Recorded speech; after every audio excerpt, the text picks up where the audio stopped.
Symbol আছে না? দেই নাই।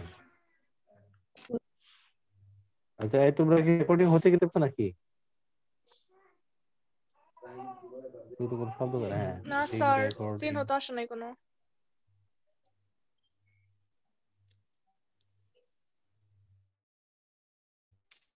ইউর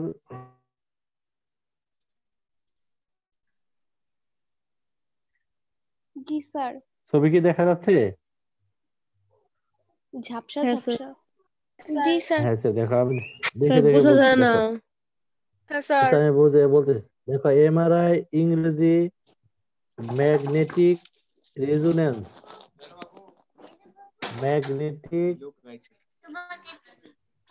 ম্যাগনেটিক রেজোনেন্স ইমাজিন, হ্যাঁ, ইমাজিনের সংক্ষিপ্ত রূপ। স্যার ম্যাগনেটিকের পরে কি বললেন? ইমাজিন ছবি, ম্যাগনেটিক ইমেজিন। ইমেজ বলি না আমরা?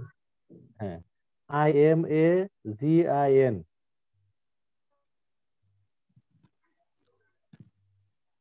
দেখছো? জি স্যার। দেখো, এটি ব্যথাহীন এবং নিরাপদ রোগ নির্ণয় পদ্ধতি।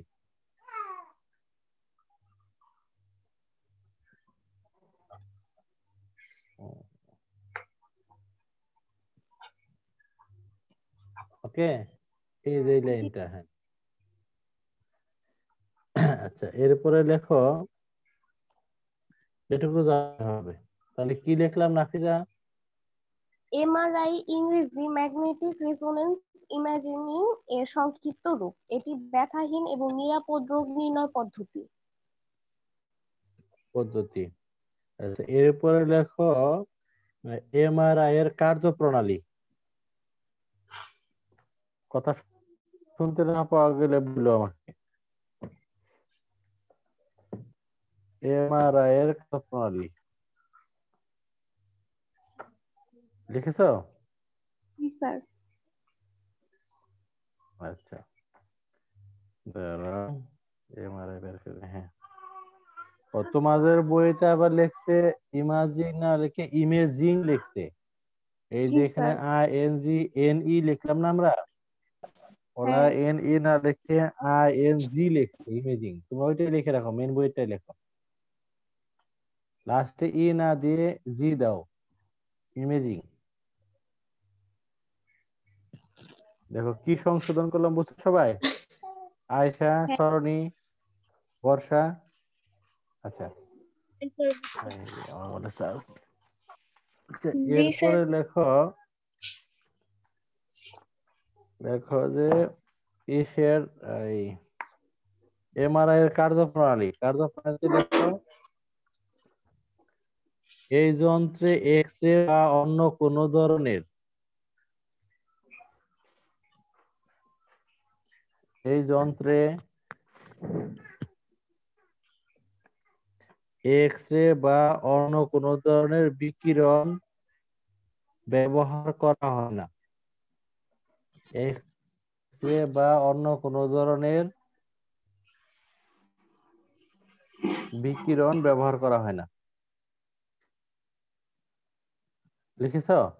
জি স্যার। জি স্যার। হুম, ব্যবহার করা হয় না। তারপরে লেখো,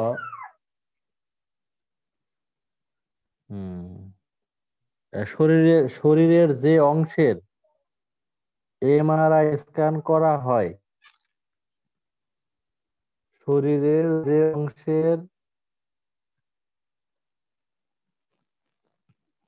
যে অংশের এমআরআই স্ক্যান করা হয় সেখান থেকে সেখান থেকে প্রাপ্ত সংকেতকে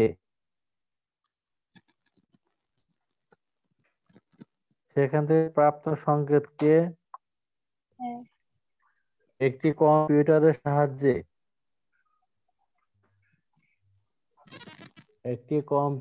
সাহায্যে হুম। পরিবর্তিত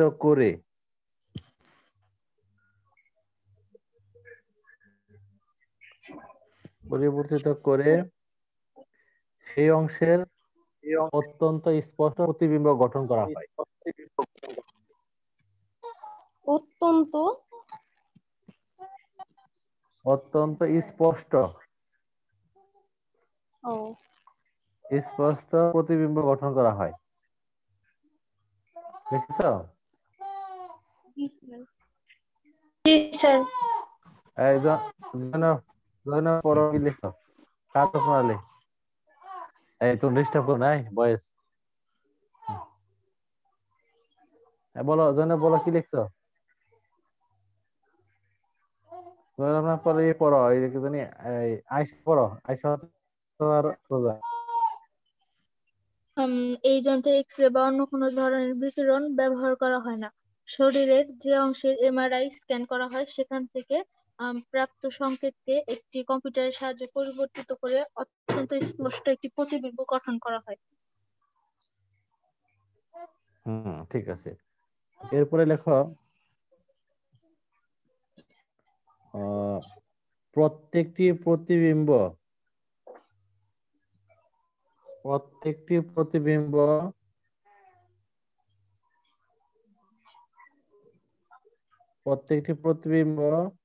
শরীরের কোন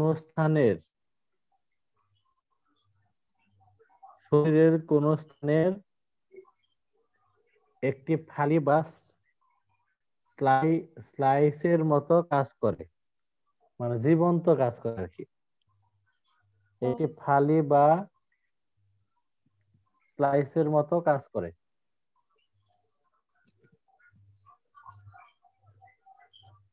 আবার বলতেছি, প্রত্যেকটি প্রতিবিম্ব শরীরের কোন স্থানের একটি ফালি বা স্লাইসের মতো কাজ করে, মানে ওই প্রতিবিম্বটা মনে হবে শরীরের একটা অংশ, এরকম জীবন্ত মনে হবে। বুঝছো? জি স্যার। দেখো এভাবে অনেকগুলো প্রতিবিম্ব তৈরি করা হয়।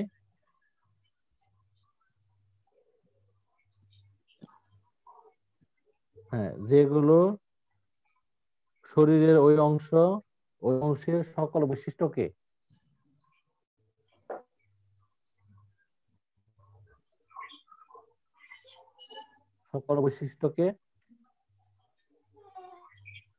ভালোভাবে ফুটিয়ে তোলে। নতুন কিছু দেখলে হাসে না। আচ্ছা, লিখিছো? আরেকবার বলেন। এইটাই হলো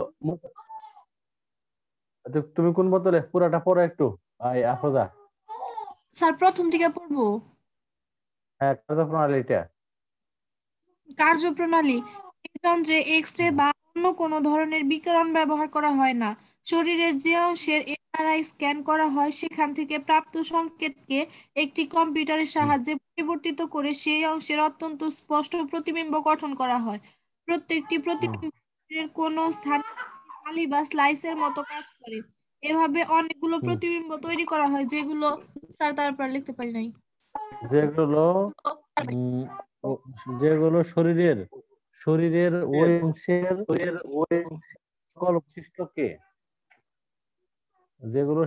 ওই অংশের সকল বৈশিষ্ট্যকে ভালোভাবে ফুটিয়ে তোলে। জি স্যার লিখছি।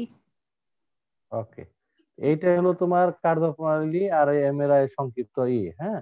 আচ্ছা, আর এখানে ব্যবহার তোমাদের বইতে তো ভালো করে নাই, আচ্ছা ব্যবহারটা একটু লেখো।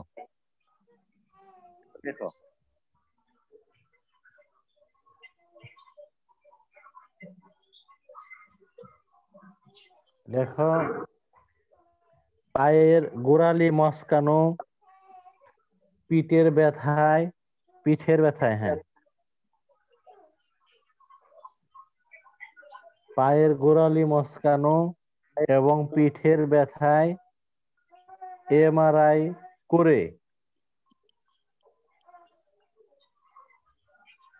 এমআরআই করে আঘাতের তীব্রতা নিরূপণ করা হয়।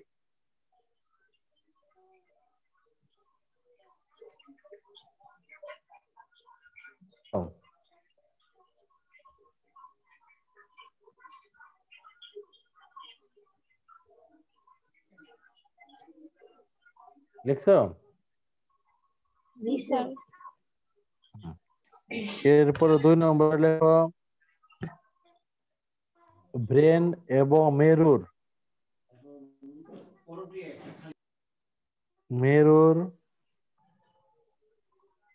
মেরুর রজ্জু, মানে যে মেরুদণ্ড যেটা আর কি, মেরুর রজ্জু ব্র্যাকেটে লেখা স্পাইনাল কার্ড। ব্রেন এবং মেরুর রজ্জু ব্র্যাকেটে স্পাইনাল কার্ড।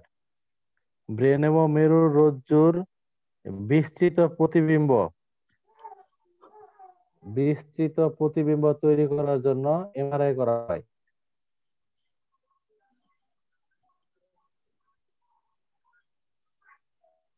বিস্তৃত প্রতিবিম্ব তৈরি করার জন্য এমআরআই করা হয়। মাহিরা কি ক্লাস আছো? জি স্যার। হ্যাঁ। কোন রথি ক্লাসে, রথি মন্ডল না রথি টু? স্যার রথি মণ্ডল। ওকে, রথি টু পাঠিয়ে দিয়েছি। এই হলো এমআরআই এর ব্যবহার বলে দিলাম। হ্যাঁ, তোমরা একটু তোমাদের বইয়ের যে মেন বইয়ের 399 পৃষ্ঠায় এমআরআই আছে, এটুকু পড়ে নিবা, ঠিক আছে? ও এমআরআই এর ব্যবহার তো দেওয়া আছে তোমাদের? না, দেওয়া নেই। এটা একটু পড়ে নিবা। আর আর দুইটা জিনিস তোমাদের সম্পূর্ণ নিজেদের পড়তে হবে, সেটা হলো 396 পৃষ্ঠায় আলট্রাসোনোগ্রাফি। এইটা যে আমি যেভাবে পড়ালাম ওই ওই পদ্ধতি, ওই আলট্রাসোনোগ্রাফি কি, কিভাবে করা হয় এবং তার ব্যবহার, 3 ক্রাইটেরিয়া করে আলাদা করে মুখস্থ করবা। বুঝতে পারছো? আচ্ছা, তারপরে হলো তোমার এই 401 পৃষ্ঠা এন্ডোস্কোপি, এটাও তোমাদের নিজ দায়িত্ব পড়তে হবে।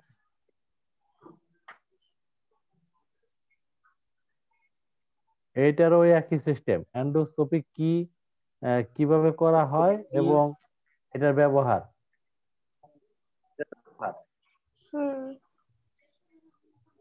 বুঝতে পারছো? আচ্ছা, এগুলো একটু লেজি ইম্পর্টেন্ট দেখে তোমাদের উপরে ই করে দিলাম, কিন্তু ক্রাইটেরিয়া ভাগ করে দিলাম, ওভাবে আলাদা করে সংক্ষিপ্ত করে নিজে পারলে একটু নোটের মতো করে রাখবা। বুঝতে পারছো? আচ্ছা, এখন দেখো আমরা এনজিওপ্লাস্টি পড়াবো।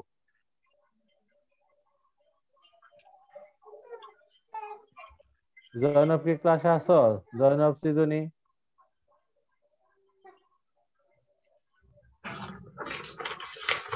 জি স্যার। আচ্ছা, আমি উল্টা যাইতেছি। দেখো, এনজিওপ্লাস্টি পড়াবো।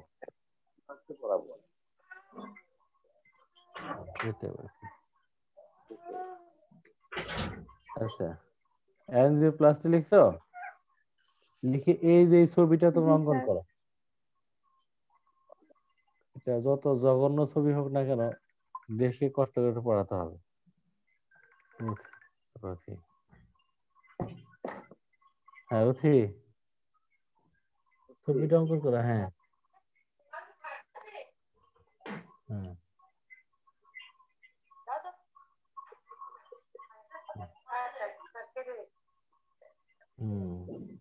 ছবিটা অঙ্কন স্যার করতে এটা কি পারতেছো? হৃৎপিণ্ড? হ্যাঁ, ধরো আমি একটু মার্কিং করতেছি কিন্তু পাইতেছি না। হ্যাঁ, কেটে দিয়েছে। ধরো, আমার মোবাইলে খাচ্ছি।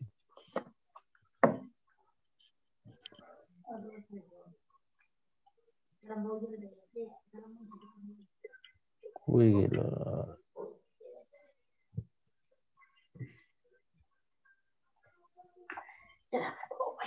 এই ছবিটা পুরাটা, আর কোনো কিছু লিখতে হবে না। আচ্ছা। অনেক চেষ্টা করে গিটা আল্লাহ।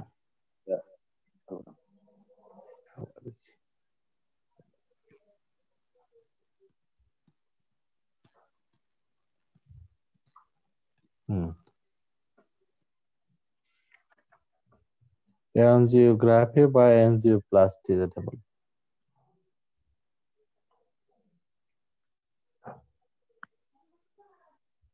লেখা শেষ হলে একটু শব্দ করো। জি স্যার, এটা আঁকছি। তাহলে শব্দ কর। আচ্ছা তাহলে দেখ, খেয়াল করো, এটা অঙ্কন করলে আমাদের এনজিওপ্লাস্টি বোঝা উচিত। কিরকম দেখো বলতেছি। এই যে এটা হলো আমাদের হৃৎপিণ্ড, হ্যাঁ। তো এইটা হলো এখান থেকে এই যে রক্ত পাম্প করে বেরিয়ে যায় এদিক দিয়ে।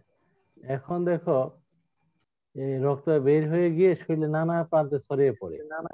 এখন এই যে এইখানে যদি কোনো সমস্যা হয় এই রাস্তাটা, তাহলে হয়তো হাতের আঙ্গুল টাঙ্গুল বা কোনো একটা অঙ্গ ক্ষতিগ্রস্ত হবে, সেখানে রক্ত ঠিক মতো যাবে না, বুঝছো? এইখানে জি যদি স্যার। হয় তাও এরকম হবে, এইখানে হলেও এরকম হবে। কিন্তু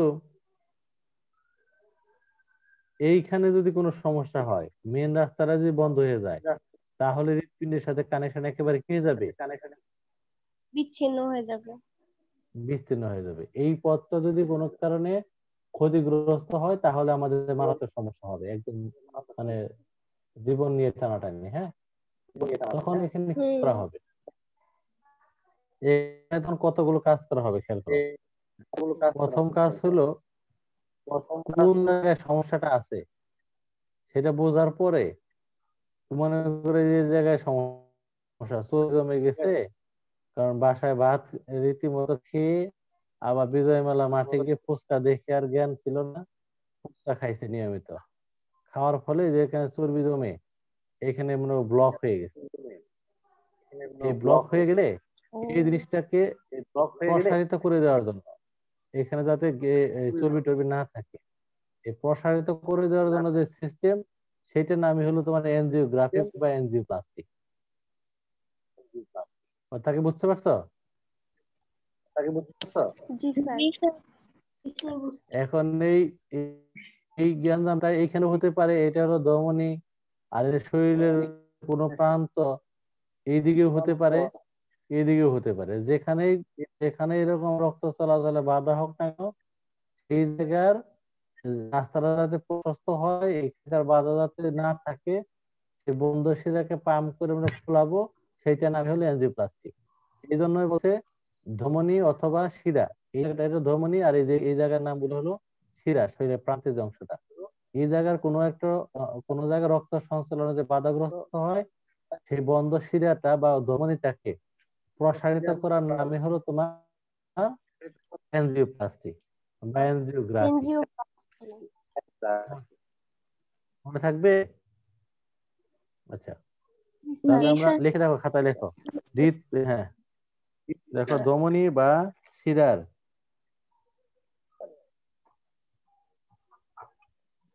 ধমনী বা শিরার হ্যাঁ বন্ধ নালী প্রসারিত করার, বন্ধ নালী প্রসারিত করার পদ্ধতিকে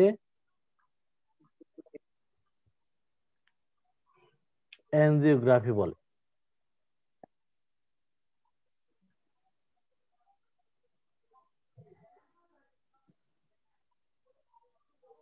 বুঝতে পারছো? জি স্যার। আচ্ছা, এখন মনে করো প্রথমবার এরকম হাওয়া দিয়ে দিল, প্রসারিত করে দিল, কিন্তু 2 দিন পরে আবার ফুচকা খাইছে, 2 দিন পরে আবার এখানে রাস্তা খেয়ে গেছে, একেবারে ব্লক হয়ে গেছে। এখন আর হাওয়া দিলে কাজ হবে না, হ্যাঁ। প্লাস্টিক করলে কাজ হবে না। তখন করে কি এখানটা রিং পরে দেয়, রিং, এটাকে বলা হয় রিং লাইগেশন। যে এই দিক দিয়ে এই ভিতর দিয়ে মানে চর্বি যা থাকে দুই পাশে থাকবে, আর ভিতর দিয়ে রক্ত প্রবাহিত হবে। তাহলে রিং লাইগেশনটা বুঝছো? জি স্যার। এখন রিং রিং দিয়েও মনে করো কাজ হচ্ছে না, রিং মনে করো একবার দুবার দেওয়া যায়, হ্যাঁ, রিং দিয়েও আর রক্ত প্রবাহ ঠিক রাখা যাচ্ছে না। তখন তারা এই যে যে জায়গায় রক্ত চলাচল ভালো আছে এই অংশ, সেই অংশের সাথে হৃৎপিণ্ডে একটা কানেকশন লাগিয়ে দেয়। এইটার নাম হলো তোমার বাইপাস সার্জারি। বাইপাস মানে বিকল্প হ্যাঁ। রাস্তা। এখন রক্ত এই দিক দিয়ে না গিয়ে এই যে এই পথ দিয়ে এসে এই পথ দিয়ে এখান দিয়ে চলাচল, এইটার নাম কি? Bypass surgery. Bypass surgery. আর এই যে প্রয়োজনীয় যে নালীটা বা এইটা শরীরের অন্য অংশ থেকে হাঁটু গোড়ালি কোনো একটা জায়গা থেকে নিয়ে এসে এখানে লাগিয়ে দেওয়া হয়। ঠিক আছে? আচ্ছা, এটা লিখতে হবে না, যে দেখা থেকে বুঝতে পারবা। তাহলে এইটাও তোমাদের পড়া, এই যে এনজিওপ্লাস্টির কথা আছে, এনজিওগ্রাফি 399 পৃষ্ঠায়। বুঝতে পারছো? জি স্যার। আর যেটুকু পড়ালাম এটুকু ভালো করে পড়ো, আর আরেকটা ক্লাস দিয়ে আরেকদিন পড়লে এই ক্লাসটা শেষ হয়ে যাবে। কালকেই শেষ হয়ে যাবে। ঠিক আছে? কালকে 11:15 ক্লাস আছে। ওকে, ঠিক আছে, তো ভালো থাকো, আজকে এ পর্যন্তই থাক। হ্যাঁ, আল্লাহ হাফেজ। ঠিক আছে স্যার। আসসালামু আলাইকুম স্যার।